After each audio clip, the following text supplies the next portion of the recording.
Amigos, de nueva cuenta le tocaron los erarios públicos y claro, su gran sueldo a Norma Piña, tanto que misma Lenia Batres la puso en su lugar, y es que no quieren que toquen su dinero, tanto que lo consideró una ofensa misma si es que tocaban su dinero. Sin ofendernos o sin... No hay ofensas, ¿Me ministra. permite, por favor? O sin expresar calificativos. Claro, si usted considera que es libertad de expresión hacerlo, no hay ningún problema, ¿eh? O sea, usted puede seguirse expresando. Al parecer, la mismísima Norma Piña considera una ofensa que le muestren y que le exhiban cuánto dinero se gasta ella misma. Señores, vayamos a ver esta misma corte, porque es ahí cuando nos damos cuenta que la derecha quiere tirar a Lenia Batres, pero Norma Piña se sigue llevando el costal de monedas de oro a su casa.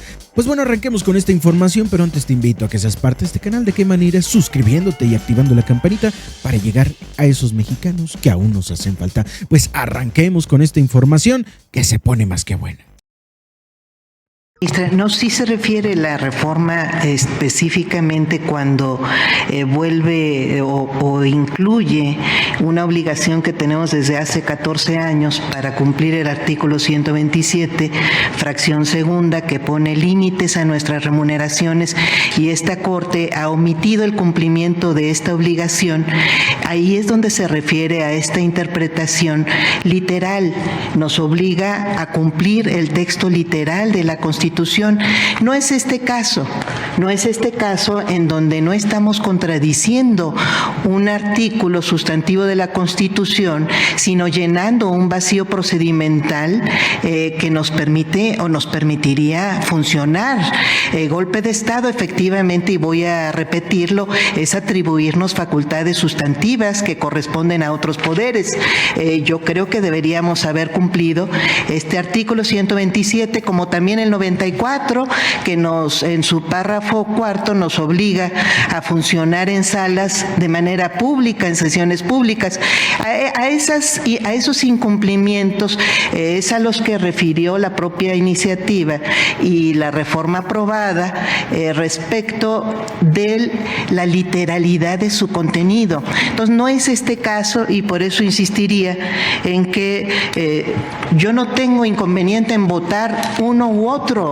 No tengo mayor problema, pero lo que me parecería que sería el colmo es que esta Corte en un mismo problema resuelva literalmente en una parte y en otra quiera llenar un vacío jurídico o se asuma no sé qué mecanismo de interpretación que dicen los ministros que no estamos ni siquiera mencionando, pero yo desconozco un mecanismo de interpretación que llene vacíos jurídicos que tenga algún tipo de nombre.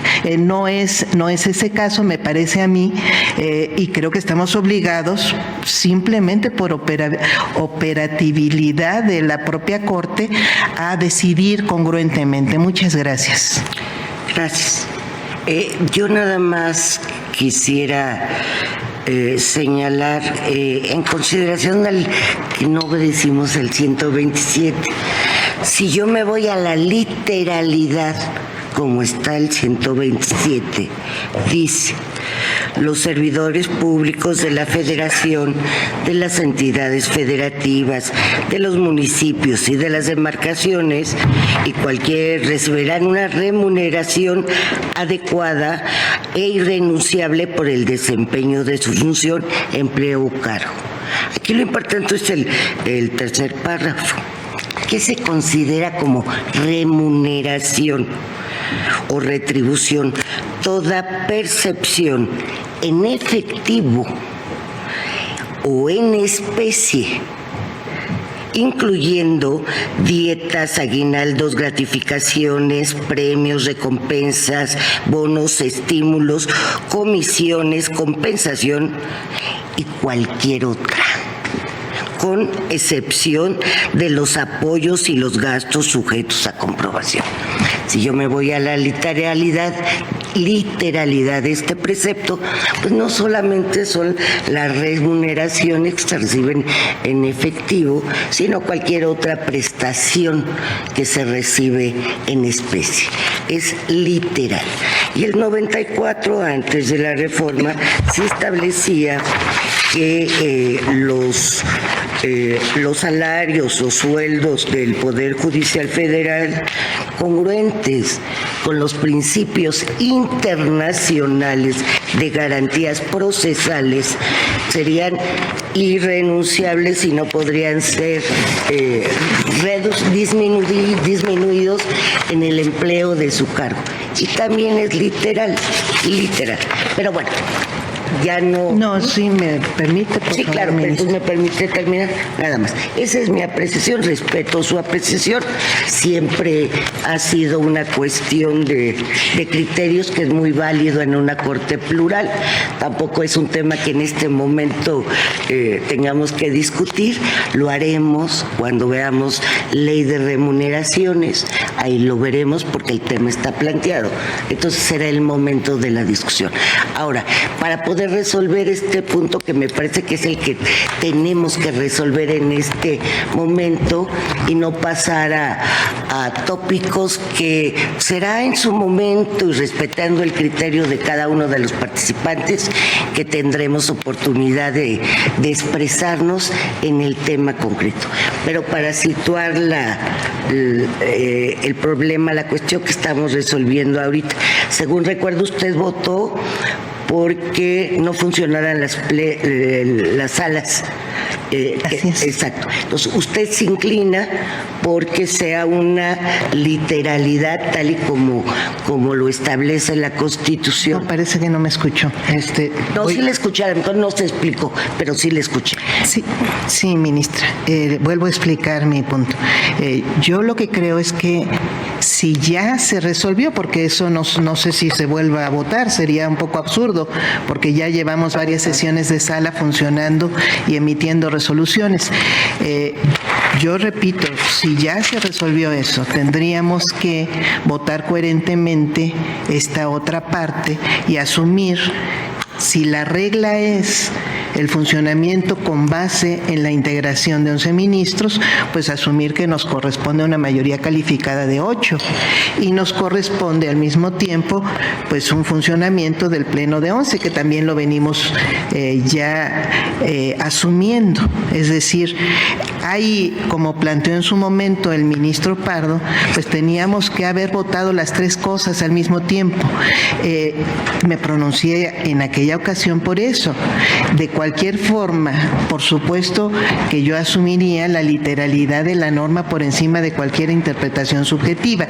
Sin embargo, aquí se está llenando, insisto, un vacío legal, y en ese sentido tendríamos que asumir los tres puntos coherentemente. Esa es mi interpretación al respecto. Y sobre la norma de remuneraciones, ministra Norma Piña, en ese decreto que aprobó en 2009 el constituyente permanente, también conocido como Poder Reformador de la Constitución, se aprobó un artículo tercero transitorio que literalmente decía que podía corresponder la misma remuneración, conforme al artículo 94 que usted menciona, la misma remuneración que venían percibiendo los ministros y ministras que ingresaron a esta Corte antes de la entrada en vigor de la reforma, que fue el 1 de enero de 2010. En este momento hay un solo ministro, que es el ministro Aguilar, que entró antes de esa fecha. Habemos 10 ministros que tendríamos literalmente, o conforme a una interpretación literal de la Constitución, que estar percibiendo una remuneración conforme al límite que establece la fracción 2 y conforme al concepto integrado que menciona usted de la propia remuneración, al límite de la fracción 2 de nuestro artículo 127 constitucional, que dice textualmente que corresponde o debería corresponder a la remuneración de la persona titular de la Presidencia de la República. Estoy de acuerdo. No es efectivamente esa discusión en este momento la que estamos haciendo, pero sí corresponde a la interpretación y a la reiteración del contenido literal de la Constitución que nosotros no deberíamos sobrepasar, y estamos sobrepasando en ese punto como en otros varios, y por eso es que queda la interpretación literal, que insisto, en este caso se trata de un vacío que estamos obligados a llenar. Gracias. La ministra Lenia dijo que era absurdo, y sí voy a pedir que no se utilice ese tipo de adjetivos en este pleno, que los que hubieran votado porque siguieran existiendo las salas, ahora sostendrían que fueran 6 votos. Eso es lo que en pocas palabras comento. Que si ya habíamos decidido lo de las salas, eso nos llevaba a una interpretación de que tendríamos que seguir como pleno funcionando 11 ministros con 8 votos, al margen que ella votó en contra de que siguieran funcionando las salas, como lo hice también yo y como lo hizo el ministro Alfredo Gutiérrez. Ahora, que fuimos los 3 que nos separamos de esa interpretación. Ahora, pero ahora hay ministros que aunque votaron por esa que siguieran funcionando las salas, ahora plantean que serían 6 votos. ¿Sí? La ministra Loreta Ortiz, usted acaba de decir que tenemos que funcionar con 6 votos. Con 6, sí. Además, dada la hora. ¿Lo haríamos el lunes? Sí. Yo nada más por alusiones, si quisiera comentar, porque me parece que es importante, que no sé bajo qué regla usted no me pueda reconvenir a no utilizar la palabra absurdo. Me parece que es inadecuado, y sí tendríamos que ponernos de acuerdo muy bien en cuáles son los límites de la libertad de expresión argumentativa que tenemos las y los ministros. Entiendo yo que un límite obvio es no faltarnos al respeto personalmente, pero creo que no existe forma de contenernos, que usted nos contenga respecto de las palabras que utilicemos, respecto de nuestra argumentación. Yo insistiría en que me parecería absurdo, lo sostengo, lo reitero, que una parte sí adoptemos un método interpretativo y en otra parte no, cuando se trata de la misma reforma constitucional. Y efectivamente una función obvia de este Tribunal Constitucional pues es interpretar, pues esa es nuestra función. Sin embargo, lo que debemos hacer es interpretar la constitucionalidad de las leyes. Lo que hacemos es cotejar el contenido de una ley respecto del contenido de nuestra Constitución, pero si nosotros alteramos el contenido de nuestra Constitución, sobrepasamos los límites que tenemos autorizados para resolver la constitucionalidad de las leyes. Esa obviamente que es nuestra función, y por supuesto que nos pone un límite esta reforma al respecto, que a mí me parece esencial, un límite que además es el límite de los poderes de la Unión, que es el propio contenido de la Constitución. Si nosotros inventamos otro contenido constitucional, que a eso se refiere la literalidad de lo que dice la Constitución, pues entonces estamos vulnerando el Estado de Derecho completo, y por eso es que me he atrevido, pues sí, a usar, digamos, que conceptos fuertes como el de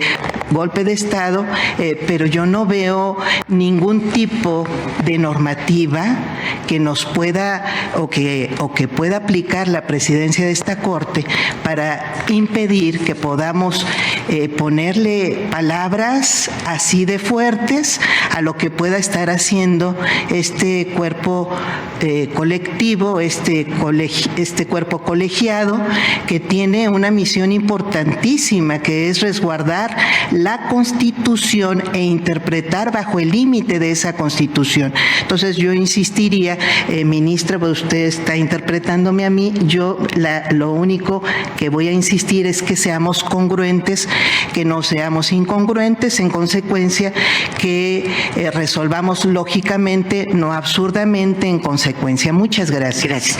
La facultad que tengo para comentar o hacer un comentario es la misma que tiene usted para expresarse en ese pleno. Yo, como rectora de la discusión, sí, y si así lo considero, por los integrantes, a mí en lo personal no me afecta, pero por los mismos integrantes, de llevar una sesión sin ofendernos o sin... No hay ofensas, ¿Me ministra? permite, por favor? O sin expresar calificativos. Claro, si usted considera que es libertad de expresión hacerlo, no hay ningún problema, ¿eh? O sea, usted puede seguirse expresando como quiera. Respetuosamente siempre, ministra. No siempre ha sido así, por eso siempre. En este momento llamé la atención, pero sí les pediría a los que se sientan ofendidos que lo digan.